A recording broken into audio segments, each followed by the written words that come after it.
avant qu'il commence sa prédication.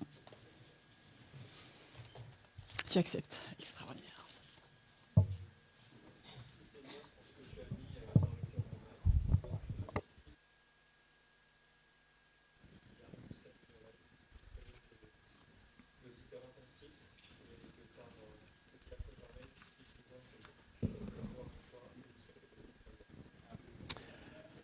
Merci beaucoup.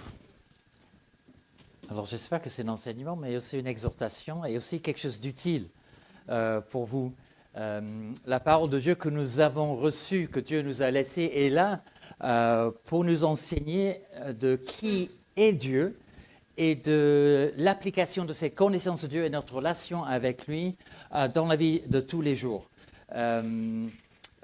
J'espère que vous, comme moi, lorsqu'on ouvre la parole, notre prière, c'est que Dieu parle et que nous puissions entendre, écouter ce que Dieu a à nous dire. Donc, je ne sais pas si vous avez tous été là pendant les dernières semaines, derniers mois en fait, où nous avons commencé le livre de l'Ecclésiaste. Donc aujourd'hui, on est dans le troisième chapitre du livre de l'Ecclésiaste et les versets 1 à 15. Donc on va lire ce passage. Il y a un temps pour tout, un temps pour toutes choses sous les cieux, un temps pour naître et un temps pour mourir, un temps pour planter et un temps pour arracher ce qui a été planté, un temps pour tuer, un temps pour guérir, un temps pour abattre et un temps pour bâtir, un temps pour pleurer, un temps pour rire, un temps pour se lamenter et un temps pour danser, un temps pour lancer des pierres et un temps pour ramasser les pierres, un temps pour embrasser, un temps pour s'éloigner des embrassements, un temps pour chercher, un temps pour perdre, un temps pour garder, un temps pour jeter, un temps pour déchirer, un temps pour coudre, un temps pour se taire, un temps pour parler, un temps pour aimer, un temps pour haïr, un temps pour la guerre et un temps pour la paix. Quel avantage celui qui travaille retire-t-il de sa peine? J'ai vu à quelle occupation Dieu soumet les fils de l'homme. Il fait toutes choses bonnes en son temps. Même il a mis dans leur cœur la pensée de l'éternité, bien que l'homme ne puisse pas saisir l'œuvre que Dieu fait, du commencement jusqu'à la fin. J'ai reconnu qu'il n'y a de bonheur pour eux qu'à se réjouir et à se donner du bien-être pendant leur vie. Mais que si un homme mange et boit et jouit du bien-être au milieu de tout son travail, c'est là un don de Dieu. J'ai reconnu que tout ce que Dieu fait durera toujours, qu'il n'y a rien à y ajouter et rien à en retrancher, et que Dieu agit ainsi afin qu'on le craigne. Ce qui a déjà été et ce qui sera a déjà été, et Dieu ramène ce qui est passé. Et que Dieu nous aide à comprendre sa parole. Je ne sais pas pour vous, si vous deviez résumer votre vie en un seul mot, je ne sais pas lequel vous allez choisir. Peut-être pour certains, c'est magnifique. Pour d'autres, c'est complexe. Pour d'autres, changeante. Pour certains, douloureuse. D'autres, incompréhensible. Et en réalité, tout cela est vrai. La vie est faite de saisons. Et l'Ecclésiaste nous présente ces saisons. Et ces saisons qui sont décrites ici, on ne les choisit pas. Dans ce chapitre, nous lisons que nous n'avons pas choisi le jour de notre naissance. Et vous n'allez pas, malgré tout ce qui était autour de vous, vous n'allez pas choisir le jour de votre départ. Nous ne choisissons pas le moment où une joie arrive, ni celui où une épreuve nous surprend. Et lorsqu'on se rend compte de tout cela, ça nous met face à notre fragilité.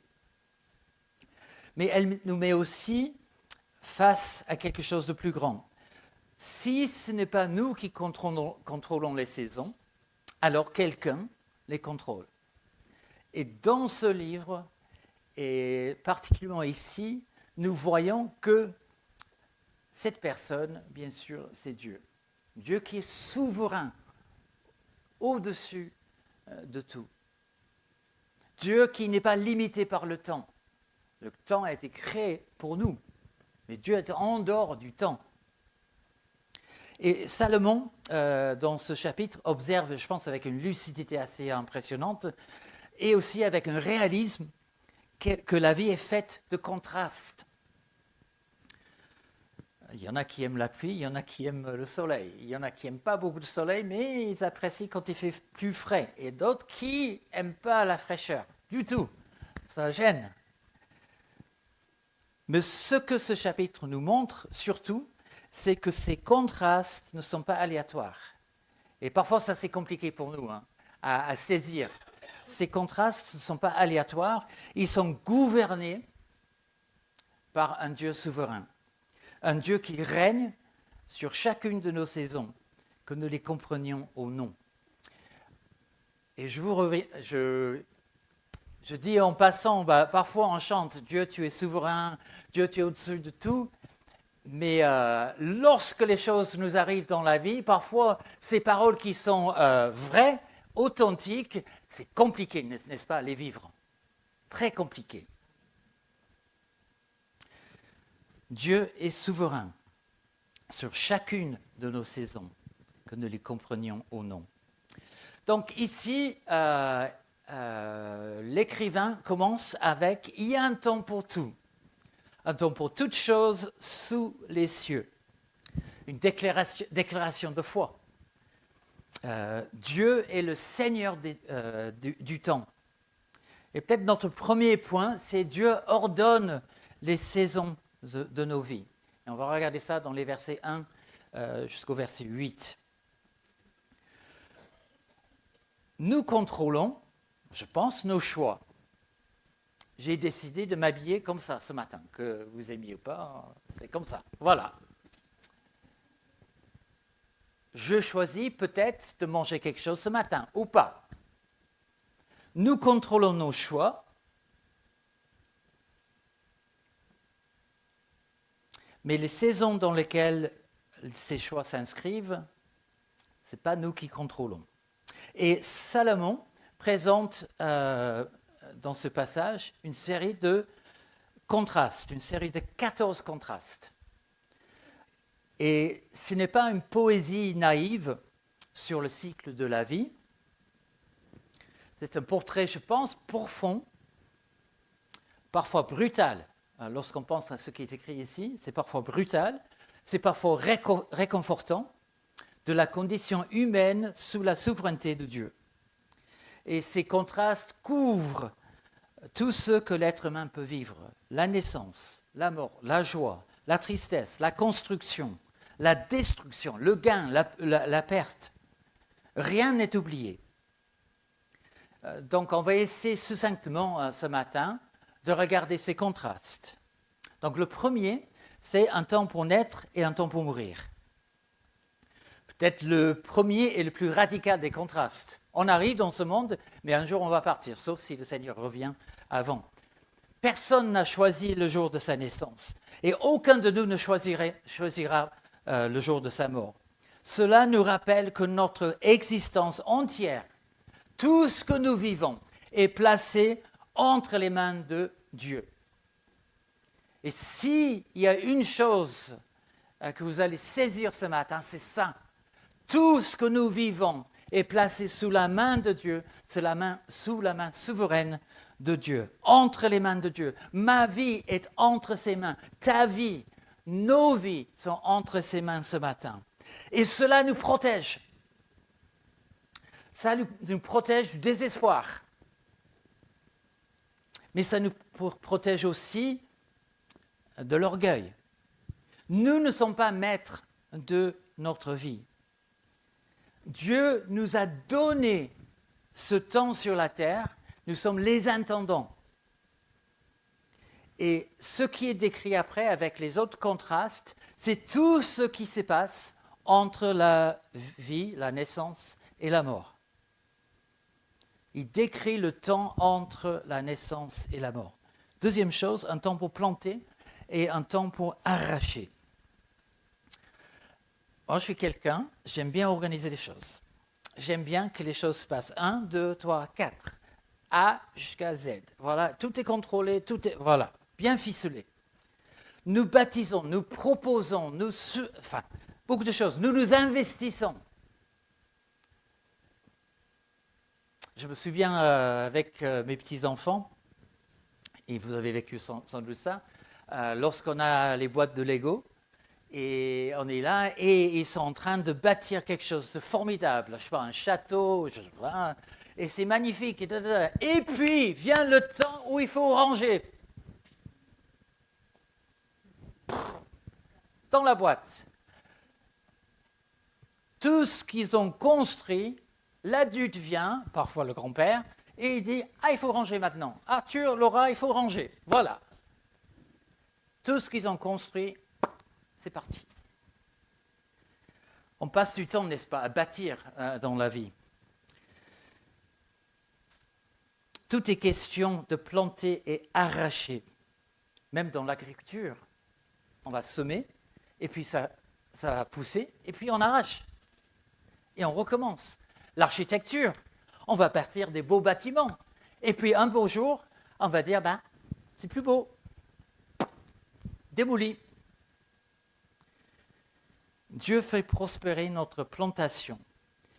Parfois, il arrache ce que nous pensions durable. Les saisons de réussite ne sont jamais un droit. Les saisons d'échec sont là. Dieu travaille dans les deux. Donc, je ne sais pas dans quelle saison vous êtes ce matin, dans quelle saison vous croyez être, au moins. Si c'est une saison où il y a beaucoup, on bâtit beaucoup, ou en fait, on a ce sentiment en fait que tout est arraché. Mais Dieu travaille, œuvre dans les deux. Troisième chose, un temps pour tuer, un temps pour guérir, un temps pour abattre et un temps pour bâtir. Il est clair dans la Bible que Dieu ne commande pas de tuer. Ce n'est pas ce qui est écrit ici. Il ne commande pas d'être violent.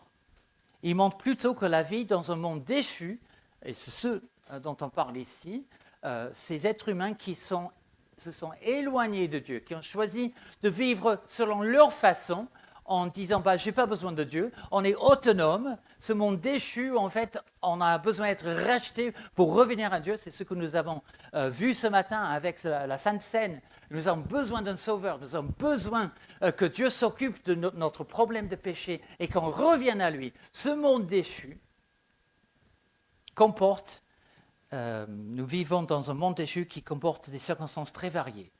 Et certaines sont douloureuses. D'autres réparatrices, mais toutes soumises au temps souverain de Dieu. Peut-être le temps pour tuer fait référence au moment de la vie où la mort ou la destruction deviennent une réalité terrestre. Ça se passe.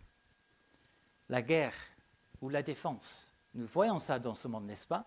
Ce n'est pas noir et blanc, les gens qui agressent, est-ce qu'on a le droit de se défendre? Des tas de choses comme cela. Mais une réalité terrestre.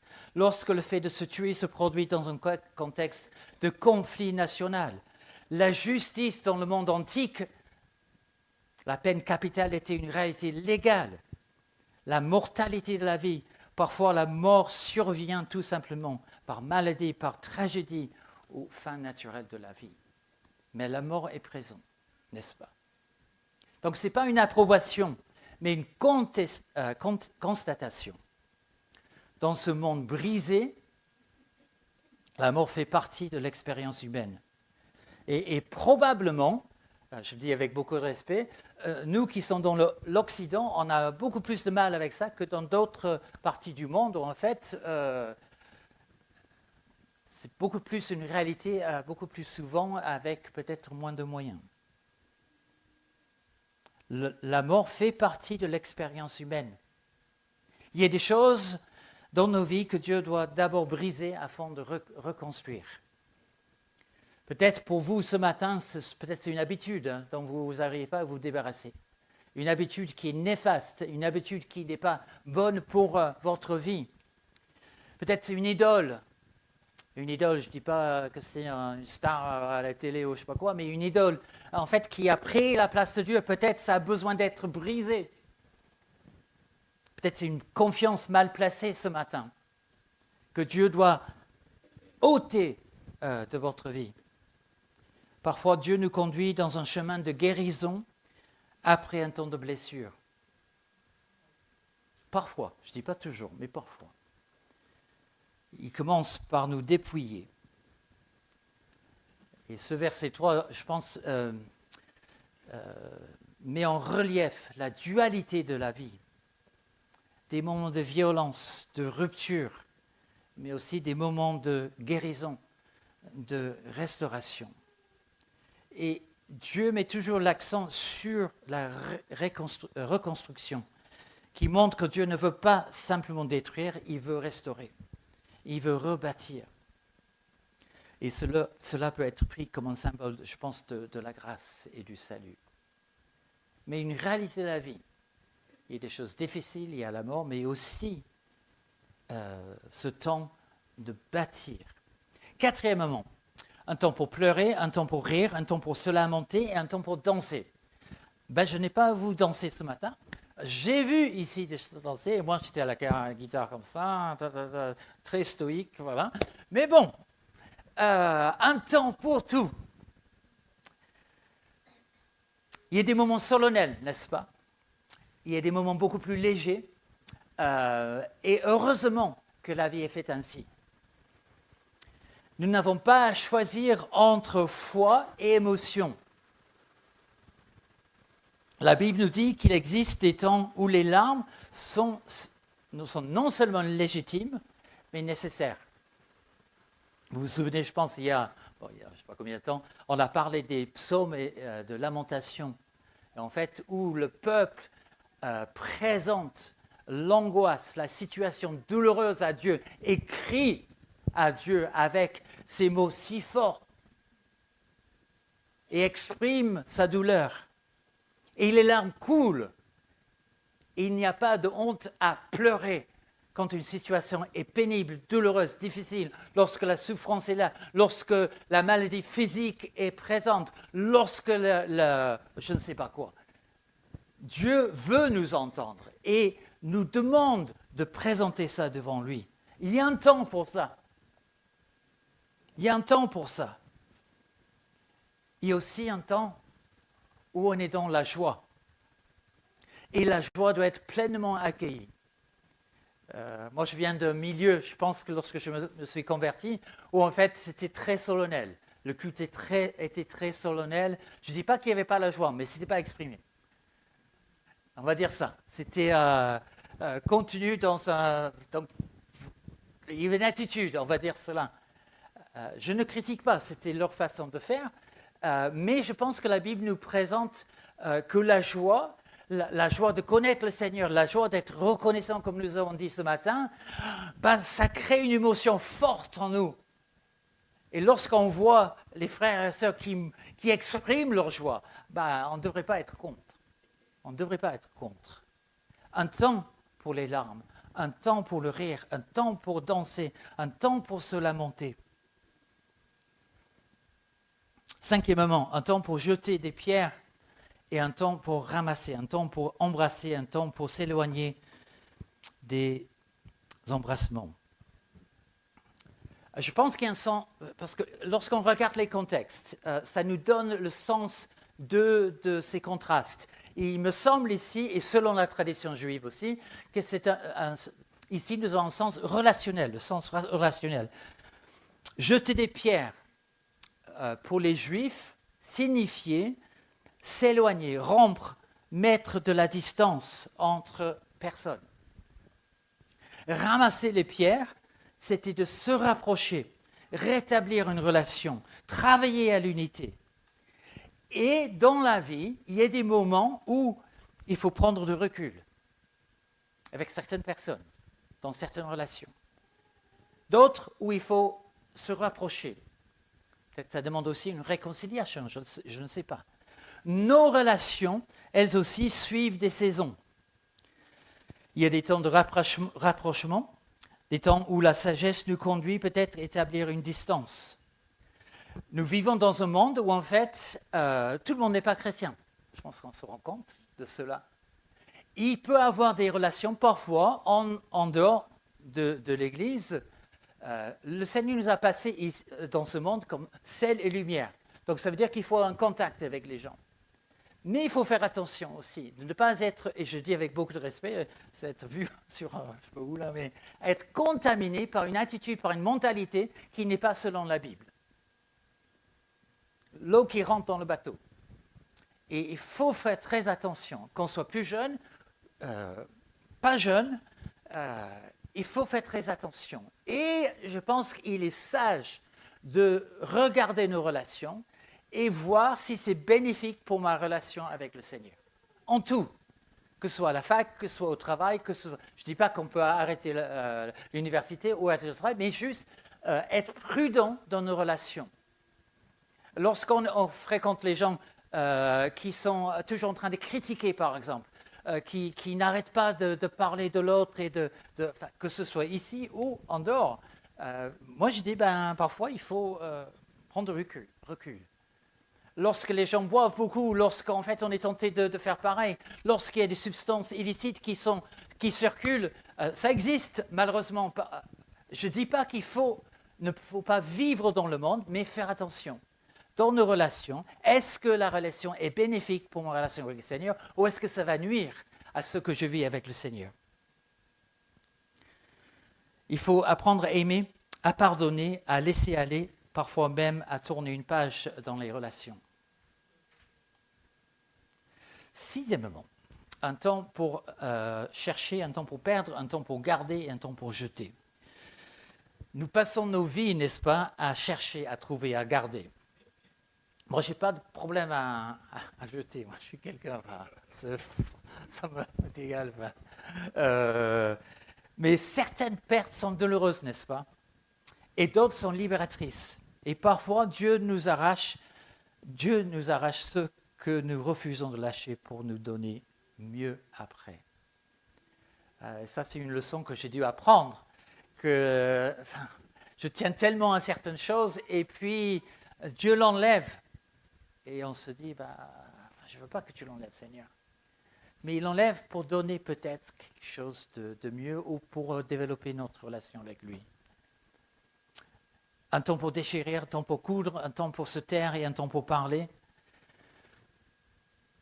Il y a des moments dans la vie où la vérité doit être exprimée, même si elle dérange. Il y a des moments où le silence est la plus grande marque de sagesse, d'amour. Je ne sais pas pour vous, mais parfois nous avons du mal à discerner est-ce que c'est là où je dois me taire ou est-ce que c'est là où je dois parler. Mais il faut parfois parler. Il faut parfois dire des choses. Avec Alison, on discutait l'autre jour, il peut y avoir des comportements qui ne sont pas à la gloire de Dieu, même dans les églises. Mais si on ne dit rien, ce comportement va continuer et va s'accentuer, je pense, et va être encore plus néfaste. Donc parfois, il y a des moments où on doit parler, même si c'est difficile, de dire, peut-être ça, il faut changer. Il y a des moments aussi où, en fait, le plus grand respect pour la personne, c'est de ne rien dire, mais d'écouter, de la prononcer des mots. Que Dieu nous donne la sagesse pour savoir ce qu'il faut faire. Un temps pour aimer, un temps pour haïr, un temps pour la guerre et un temps pour la paix. Ce dernier contraste élargit en fait notre regard. Dieu est souverain non seulement sur nos vies personnelles, mais aussi sur les nations, sur l'histoire, sur les conflits. Rien n'est en dehors de sa main. Nos vies individuelles s'inscrivent dans une histoire mondiale dont il est le maître. nous comprenons que la souveraineté de Dieu n'est pas une idée théologique abstraite, mais elle touche le concret de notre existence. Elle touche nos joies, nos peines, nos pertes, nos réussites, nos relations, nos silences, nos émotions, notre histoire. Dieu est souverain sur tout. Chaque saison est placée dans la main d'un Dieu sage et bon. Les versets 9, 10, 11 nous parlent aussi que Dieu donne un sens éternel à ce qui semble contradictoire. L'écrivain, après avoir observé la complexité de la vie, et je pense que, moi je suis d'accord avec lui, la vie est comprendre, saisir, c'est pas facile. Et Salomon pose une question que nous nous posons tous. Alors, quel avantage l'homme retire-t-il de la peine qu'il se donne? Autrement dit, quel est le sens de tout cela? Et la réponse, étonnement, commence par une confession d'humilité. Salomon dit que Dieu a chargé les êtres humains d'une tâche difficile. Oui. La vie sur Terre n'est pas facile. C'est compliqué et j'ai du mal parfois avec cela. Et il le dit ici, une tâche où nous travaillons dans un monde que nous ne maîtrisons pas totalement. Moi, je ne maîtrise pas tout ce qui se passe, mais je dois y être, je dois y vivre. Et puis vient l'un des plus beaux versets de l'Écriture. Il fait toutes choses belles en son temps. Ah oui, tout à fait, amen. Il fait toutes choses belles en son temps. Pas en montant notre temps, pas au moment où nous le voudrions, pas toujours de la manière que nous espérions, mais en son temps. Il y a des saisons où nous ne comprenons pas. Il y a des saisons qui semblent injustes. Il y aura des saisons qui sont absurdes. Il y aura des saisons qui sont chaotiques.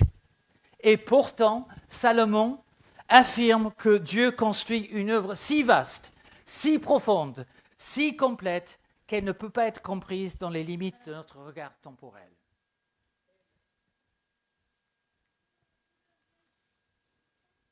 Il ajoute, Dieu a mis dans leur cœur la pensée de l'éternité. Cela, pour moi, signifie que nous avons soif d'un sens total. Je veux comprendre. Lorsqu'on est dans les groupes de maison, on est dans le livre de l'Apocalypse, on veut comprendre. Oh là là là, c'est compliqué. Hein? Mais on veut comprendre. Je veux comprendre pourquoi il y a de souffrance. Je veux comprendre pourquoi je n'arrive pas. Je veux comprendre quel est le but de tout ça. Je veux, parce que Dieu a mis la pensée de l'éternité dans l'être humain. Nous voulons comprendre pourquoi. Nous voulons voir le fin du chapitre. Nous voulons relier les fils pour que tout marche bien. Mais Dieu, dans sa sagesse, nous donne un fragment seulement. Il nous laisse un mystère. Et un mystère dans la Bible, c'est une vérité qui n'est pas encore révélée. Donc il y a des choses aussi progressives même. Non pour nous frustrer, mais pour nous inviter à lui faire confiance. Et il nous donne l'éternité dans le cœur. Donc, je recherche mon Dieu, je recherche ce qui est vrai, je recherche la vérité, mais je n'ai pas la capacité d'en maîtriser les contours. Le sens n'est pas dans l'événement isolé, mais dans le Dieu qui gouverne les événements. Ce n'est pas notre rôle, et moi, j'avoue que parfois je lutte avec ça, mais ce n'est pas mon rôle de tout comprendre. Je veux, et je pense que Dieu veut que nous tendions à comprendre, à mieux comprendre, mais il n'y a que lui qui est capable de tout comprendre. C'est notre rôle de nous confier. Compréhension, oui, on va vers ça, on veut comprendre. Mais beaucoup plus important, confiance. Confiance en Dieu souverain. Confiance en ce Dieu qui sait tout, qui a toute capacité, qui gère tout, qui voit tout. Notre Dieu. Troisième chose, les versets 12 à 15. Dieu nous appelle à la joie, à la reconnaissance et à la crainte. Il termine ce passage par 3 exhortations profondément spirituelles. L'appel à la joie. Je dis, parfois on est un peu... il n'y a rien de mieux que de se réjouir. Dieu n'est pas un Dieu qui se complaît dans notre tristesse. Il comprend notre tristesse. Il nous invite à la joie même dans un monde imparfait. La joie chrétienne n'est pas l'ignorance du mal. On vit dans un monde où on voit le mal. On voit les choses qui se passent qui ne sont pas conformes à ce que Dieu veut. On le voit, on le vit, on constate. La joie chrétienne n'est pas l'ignorance du mal, mais c'est la reconnaissance de la souveraineté divine dans le mal comme dans le bien. Confiance, mes frères et mes sœurs. Confiance en Dieu lorsqu'on ne comprend pas. Il me semble que, comme pour moi, comme pour vous, je pense, lorsque les choses se passent mal, que ce soit dans nos vies ou autour de nous, la réaction souvent c'est de rejeter et d'être en colère et de... Voilà. Dieu est souverain dans toutes circonstances. Il nous appelle à la joie. La joie pour les petites choses, comme nous avons dit ce matin, la reconnaissance. Et deuxièmement, il nous appelle à la reconnaissance pour ces choses simples. J'ai de quoi manger, j'ai de quoi boire. J'ai un travail, j'ai une éducation, j'ai une maison, j'ai des amis. Beaucoup de choses où en fait, c'est un don de Dieu pour nous. Nous cherchons souvent la volonté de Dieu dans les grands moments, les grandes révélations, les grands changements. Mais souvent, Dieu se révèle lors d'un moment partagé avec quelqu'un d'autre, un repas partagé, le sourire de l'autre, l'écoute de l'autre, une conversation, une journée de travail accomplie honnêtement. Les choses simples sont spirituelles. Et la gratitude quotidienne est une forme de louange. Moi, je le suis toujours beaucoup repris lorsqu'on voit ce que nous avons ici dans notre pays, ce que je vis en tant que chrétien, ce que je vis avec les autres en France. Et parfois dans le monde, nos frères et sœurs ne vivent pas la même chose, absolument pas.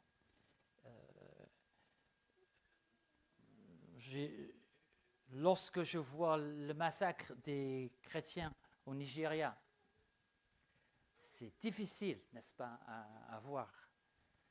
Et lorsqu'on voit des maisons détruites, des morts, et ses frères et sœurs à genoux en train de louer le Seigneur, la reconnaissance pour leur vie, ça me met...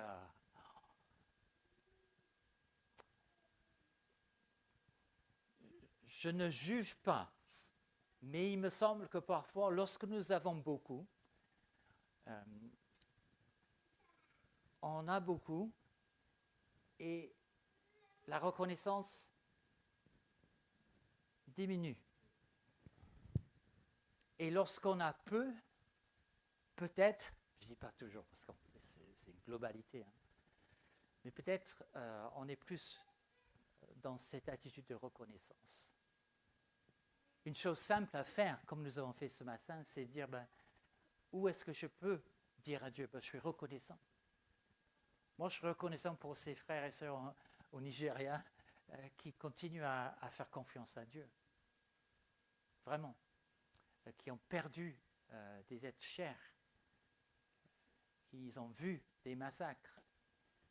Et ça continue dans notre pays, au Soudan, partout. Et à la télé, on voit peu de choses concernant cela. On voit ce qui touche notre pays, et parfois on est aveugle, on ne voit pas tout le reste.